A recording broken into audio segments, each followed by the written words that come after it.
महाराष्ट्र के नांदेड़ से एक ऐसी कहानी सामने आई है जिसके बारे में बात करना भी मुश्किल है। ये एक ऐसी घटना है जो सच में अंदर तक हिला देती है। और ये शब्द हैं आंचल के, जिनकी कहानी आज हम समझने की कोशिश करेंगे। बस ये एक लाइन इस पूरी त्रासदी की गहराई को बता देती है। यहीं से हम इस मामले की पड़ताल शुरू करते हैं। देखिए, इस कहानी का जो सबसे चौंकाने वाला पहलू है वो त्रासदी के बाद घटी एक घटना है। एक ऐसी शादी जिसकी शायद किसी ने कल्पना भी नहीं की होगी। जरा सोचिए उस मंजर के बारे में। सबके सामने आंचल ने अपने साथी सक्षम के शव पर हल्दी लगाई, सिंदूर लगाया, एक तरह से मौत के बाद उनसे शादी कर ली। ये सिर्फ दुख नहीं था, ये एक तरह का विरोध भी था, एक बहुत बड़ा स्टेटमेंट। तो सवाल यही उठता है कि आखिर ऐसा क्या हुआ?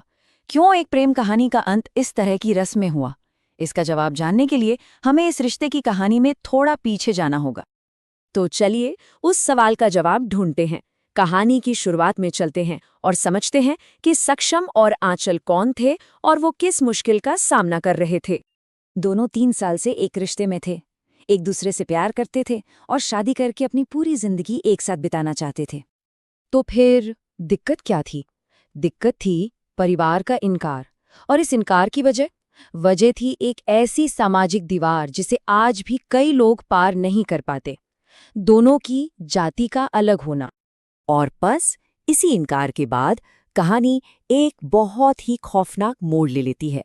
अब बात करते हैं उन घटनाओं की जिनकी वजह से 20 साल के सक्षम की जान चली गई।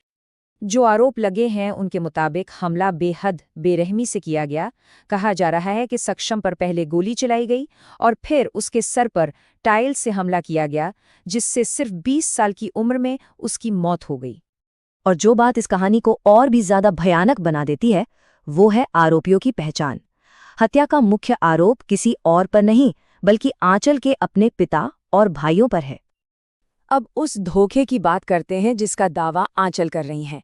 एक ऐसा धोखा जो कथित तौर पर इस हत्या की वजह बना।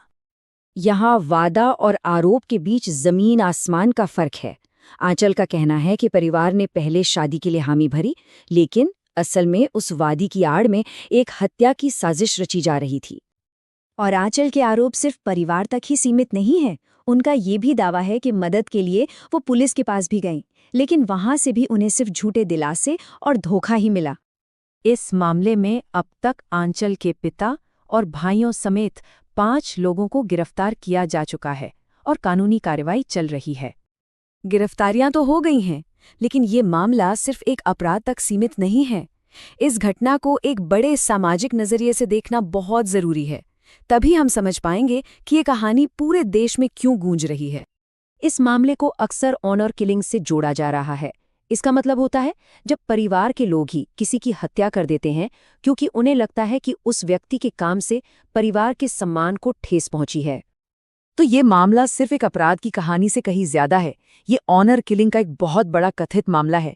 शव से शादी करना प्यार और विरोध का एक जबरदस्त प्रतीक बन गया है, जो हमारी सामाजिक आज़ादी और जातिगत भेदभाव जैसे गंभीर मुद्दों पर सीधी बहस छेड़ता है।